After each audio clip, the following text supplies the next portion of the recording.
Mike from Jupiter Radio. It's Dan here, and I'm doing another one of my interviews. It's been quite a while. I've been on holiday for quite a long time, and I'm really pleased to announce that we have the lead singer, the uke player, and the trumpet player of the Jive Aces. Yes, it's all one man. He plays all these instruments. So let's head over. Hello. Hello. That was a big build-up. Yeah, it was, wasn't it? So, I'll just get straight to it, shall we? Why the name, the Jive Aces? Well, simply really because we play jive music, but it came about because we actually, when we first started the band, we were called the Blues Busters, and people kept thinking we were just a blues band, and also there was another band that already had an album out called the Blues Busters, and they gave us a call. So we were literally like we were printing a single or something, and we had to work out what the name was like. And I was on the phone, and I was on the phone to the guy, and I go, well, I like Aces. Aces is good. And Ken, who's our bass player, was with me, and he goes, Jive. So I just said Jive Aces, and that was what it turned out to be. All right, fair enough. So it was just kind of a spontaneous decision. Yeah, a lot of our stuff is sort of spontaneous. Who writes the do you all write songs together? Well, we all write songs, and then we get together and arrange them, but in different ways. Like sometimes I'll write lyrics and sax player will write a tune, or we might all just sit down and literally just go, hey, let's write a song today, and write a song all together. So it is like a kind of, it all happens at different times. Yeah, exactly, or somebody literally might, like once I wrote a poem and then the piano player helped me turn it into a song, and it's sort of just very creative, it just sort of goes together, and we're quite a good team, we get on with each other. Alright, so it's, I think it's good when a band kind of gets on, it just makes everything flow better. So are you all friends then? Because, I mean, or did you meet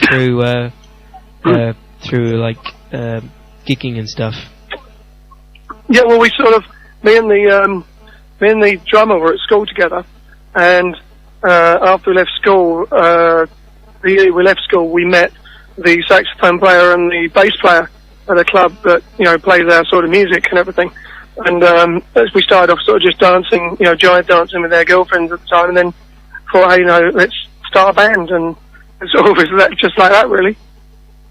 Yeah, I mean, it's always good when like a spontaneous. I like it. This word spontaneous is really kind of gonna get repeated, I think, just because I mean, jazz musicians and swing musicians, everything they do is really spontaneous. Yeah, exactly. Yeah. Another big question we always ask, which I don't think other radio stations ask, is that are you available for hire? Yes, absolutely. Yeah, we do shows all over the place, and we don't do so many private gigs. We're mainly doing, theatres, festivals, and things like that. But we're available. And if someone goes to our website, which is just jiveaces.com, then they can all the contact details are on there. So there you go, folks. If you ever want to book the Jive Aces, just head over to the website, which I'm going to guess is www.thejiveaces.com. Exactly. Yeah. So I was looking through your websites, funnily enough, and I was looking through, and I suddenly saw that you did a collaboration with Louis Prima's daughter. Yeah, that's right. Yeah, we've done a couple of things with them, and the main one was our last album actually was not really a tribute, more of an homage to because we're not a tribute band, but a little thing to Louis Prima because he's one of our influences. Yeah. And with the album included his daughter Tony Elizabeth, who is the daughter of Louis Prima and Keely Smith, who was his most famous singing partner. Yeah. And so we did an album, and she's one of the main guests on it. And we did a tour for that, which was amazing. And she's an amazing singer. And also, you get to hear great stories about Louis and Las Vegas during the 50s and stuff. Amazing.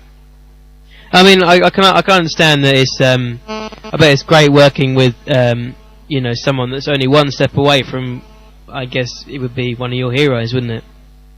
Yeah, no, it was amazing. And also, when she came over to England, and she came with her mother, who's Keely Smith, who's not really singing so much now, but at that time she was singing a bit still, and her voice is still amazing.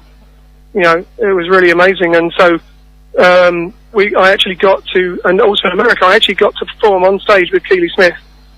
Really? And if yeah, she got me on stage to sing Old Black Magic, which was one of their first hits. Yeah. Won one of the first Grammys in 1958, I think it is. And so, yeah, I was on stage singing with Keely Smith. It was amazing. And, and for those of any listeners who don't know who they are, they just have to Google it, because if you Google and look up Lee Prima and Keely Smith, there's loads of stuff from TV and stuff on YouTube, and it's so funny. They had a real comic thing going on. Also, kind of going off your influences and more onto upcoming gigs. Summertime Swing. Can you tell us about that? Yeah, Summertime Swing. We do that every year, and it's in Sussex, at a place called St Hill Manor, and it's behind the manor, right near the lake. It's beautiful, and we do it every year. This year was the 10th anniversary of it, and it's for charity. All the proceeds go to charity. Normally, we pick sort of 2 local or British charities and just split the proceedings between them. And we get, when we first started, we expected 250 people, and we got like 500. And now we get about 1,000, swing dancers, jazz fans, rock and roll dancers. I mean, like, everybody comes. It's amazing. Yeah. And they bring their classic cars. Oh, we really? got classic cars and Jeeps and all sorts of wild things. So would you class it as a I guess the way to describe it is like a love, kind of like peace and love festival. Yeah, and it's like a mini festival, and it could be Jive Aces. yeah. Also, I've seen that you've got a new DVD coming out. Yeah, that should be out in a few weeks. We're looking forward to that, because so many people have been asking for DVDs. There was, come to the CD table and go, have you got any DVDs? And we've just never got round to doing it. But now we've got, it's culminated a really good show. I think people will love it. Where was it? Where did you record that? That was actually in the same area. It was in Sussex, and it was a huge, a much bigger charity concert. And it was really beautifully filmed, professionally, like by about 5 cameras.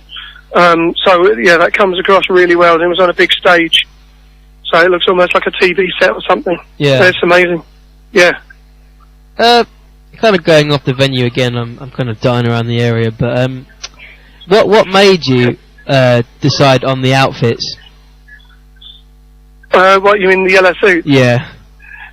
Well, actually, we used to wear lots of different coloured suits, and then we were releasing an album called Bolt from the Blue, and the guy that did the designing of the cover, we were actually jumping on the cover, and we were wearing red suits, I think, and they did a blue background, and they basically photoshopped in. They changed the colour of the suits to yellow, so it looked better. Yeah. So then when we released the album, we said, we have to have yellow suits to release the album, and it caught on. Everyone dives that band in the yellow suits, and we'd do festivals, and people would go, make sure you see the band in the yellow suits. So we realised we probably should keep them. So do you wear them for almost every gig? Pretty much, yeah. Yeah, we do a few special things where we dress differently, or at Christmas sometimes we wear red and white. Yeah. To give it the old Santa bit. Yeah. But basically we're mainly, it's the yellows. It's a groovy look. It's really nice. It's a really cool look. It's very unique. Yeah. Also, I know that you played at the Royal Albert Hall. Yeah, that was amazing. And basically they turned it into, for the first time since like 1924, they put down a dance floor. Oh, really? So it was just like the biggest supper club, swing club in the world for, one night. Yeah. What was the atmosphere like? Oh, it was great. I know, because we found out they were doing it, and they contacted us, and we had 5 weeks to promote it. Yeah. And we put it on Facebook immediately and told all the swing dancers of London, and I think everybody just was couldn't believe that they were going to be able to dance at the Royal Albert Hall. Yeah. So it just it wasn't that difficult to promote, and it took off really well, and the atmosphere was great, and of course it's like great to have headlined at the Royal Albert Hall and stand on that stage, and it's just go in the dressing room that Sinatra used. Yeah. It's quite it's quite an amazing thing. I bet it's kind of because you're kind of stepping into the shoes of all those big, the really big jazz names. Yeah, exactly. Yeah. Well, we're gonna pause the interview for just a few minutes, and I'm gonna play "Bring Me Sunshine," which I think is probably one of your most famous songs, isn't it? Yeah, and particularly with the video, because we didn't expect it to sort of go viral, as it were, and it's got like over 2.5 million views. Yeah. Which for us is pretty viral. Yeah, yeah. I think for anyone that's pretty viral. Cool. Yeah. Anyway, this is the Jive Aces with "Bring Me Sunshine." You're listening to Dan. I'm interviewing the lead singer from the Jive Aces. You can check us out online at www.jazzlifefromjupiter.co.uk and also on Twitter at JazzLFJupiter. So this is "Bring Me Sunshine." Yes, welcome back. That was "Bring Me Sunshine" by the Jive Aces. I'm currently interviewing Ian Clarkson, who is the lead singer, the trumpet. There's a trumpeter. Oh, that was close. And the ukulele player for the Jive Aces. Welcome back, Ian. Thank you. So, did you like "Bring Me Sunshine"? Yes, I've listened to it before, and it is a good track. I'm probably one of the 2.5 million odd people that have listened to it, so just keep listening to it. Yeah, that is really an amazing figure, actually. It's an amazing video, because you've got we're the band and the music, and obviously it's nice for people to see our video, but we've had amazing responses in different ways. Like there's a doctor in Seattle who prescribes it to people who are depressed.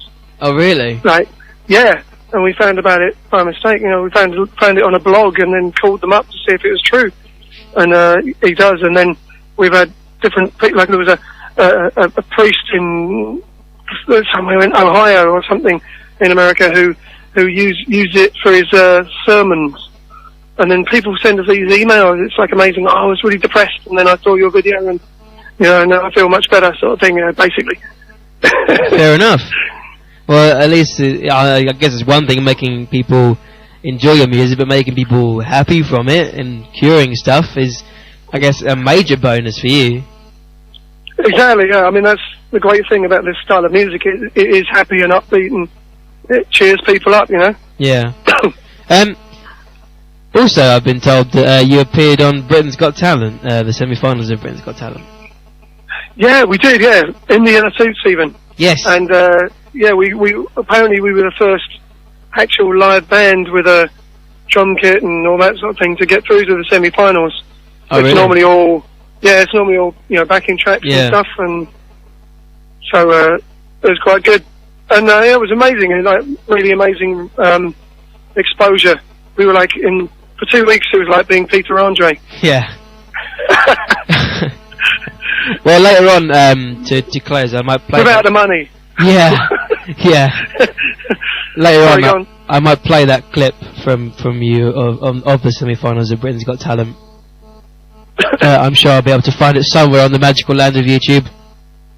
Yeah, or even better is actually, I like better when you see the audition, because you get because it cheered up Simon Cowell, because he was really depressed that day. Oh, really? We were all over. It was amazing. Yeah, we were all over the internet for being the band that put Simon in a good mood. Yeah. So that was a great kudos. We used that on our flyers. Oh yeah, we cheered up Simon Cowell. Exactly. Yeah. Did you play "Bring Me Sunshine"? Well, we actually did, but then he asked for another number, and they didn't show "Bring Me Sunshine" on the show. Oh, right. They had us. We just did "I Want to Be Like You" from the Jungle Book. Ah, yeah. Because he likes cartoons apparently. So. Oh, right. So did you get that deliberately?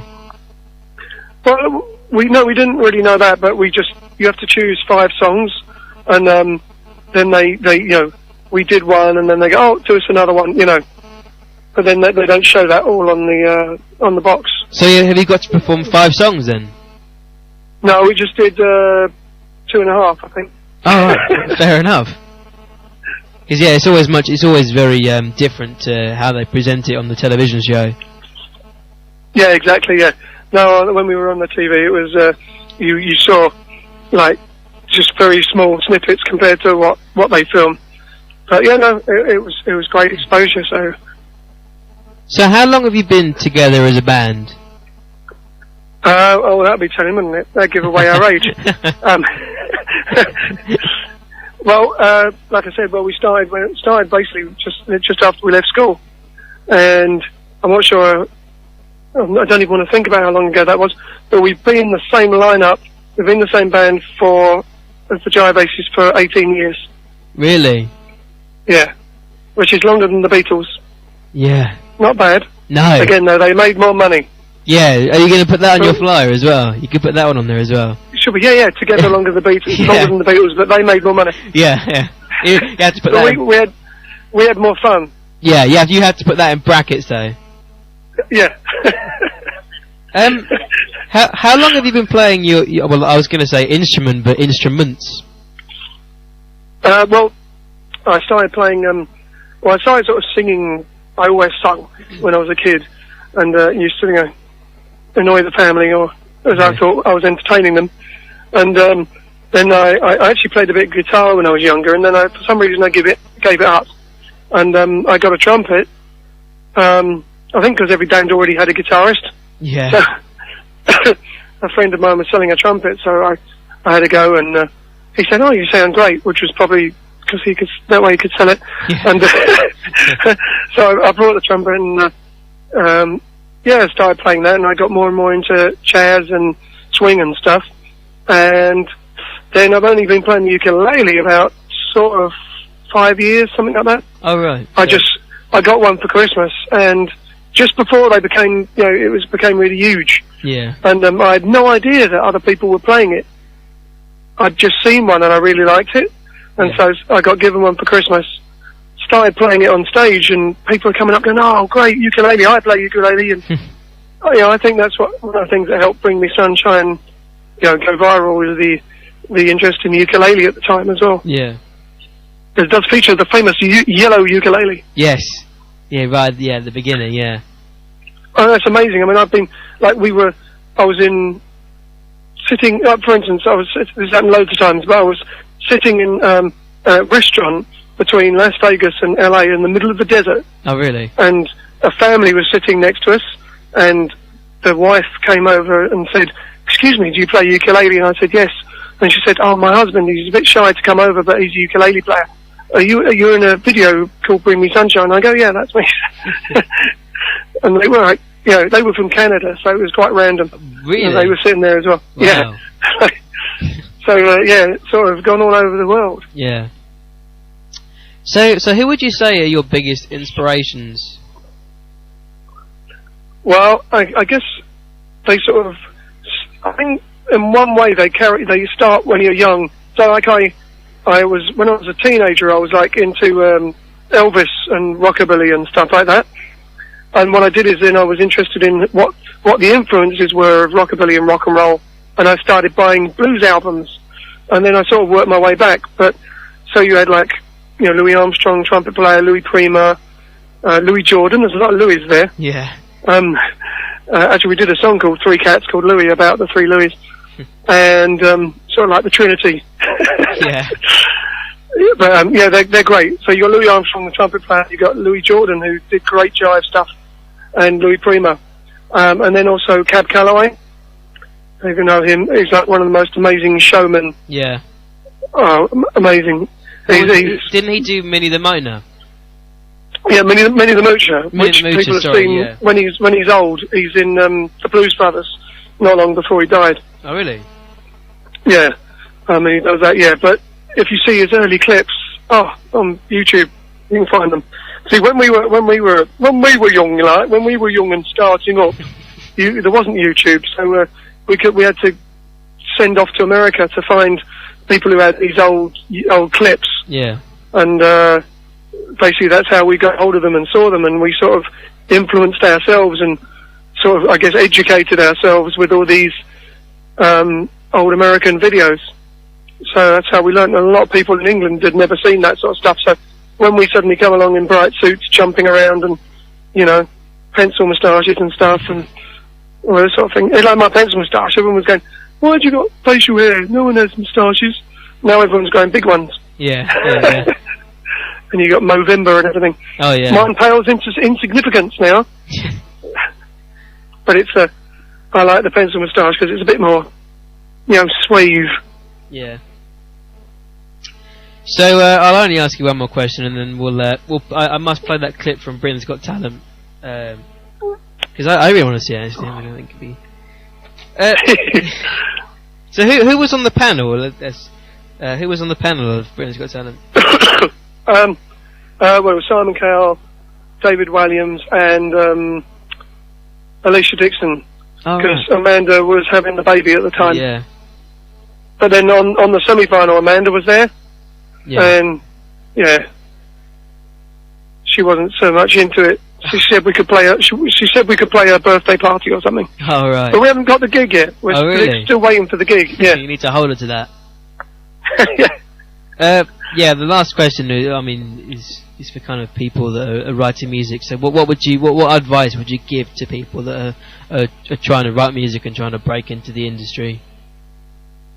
Well, I think the main thing is just get as many influences as you can and find out about music, new and old, but then do what you want to do the stuff you like, and communicate the message you want to communicate, and just go ahead and get people to help you do that. Don't go out there thinking, oh, I've got to get a manager and keep changing what you're doing, and, you know, just get what you do and do what you do, and, you know, don't worry about whether you get onto a reality show like Britain's Got Talent or X Factor, because you might, but it's like winning the lottery. You know, it's not the be-all and end-all of it. I know thousands and thousands of unbelievably good musicians and singers and songwriters who are making a really good living and having fun playing all over the world that, you know, you don't see on TV in England, unfortunately. But they have a really good time. You know what I mean? Yeah, I do. Yeah, I think that's possibly the best bit of advice you could ever give. So you've been listening to Jazz Live from Jupiter. I've been interviewing Ian Clarkson, who is the lead singer, the trumpeter, and the ukulele player for the Jive Aces. To end, we're going to play the Jive Aces audition for Britain's Got Talent in 2012. Thanks a lot, Ian, for doing this. I really appreciate it. Thank you, no problem. Cheers. Thanks a lot. Thank you. Ta-da. Ta-da.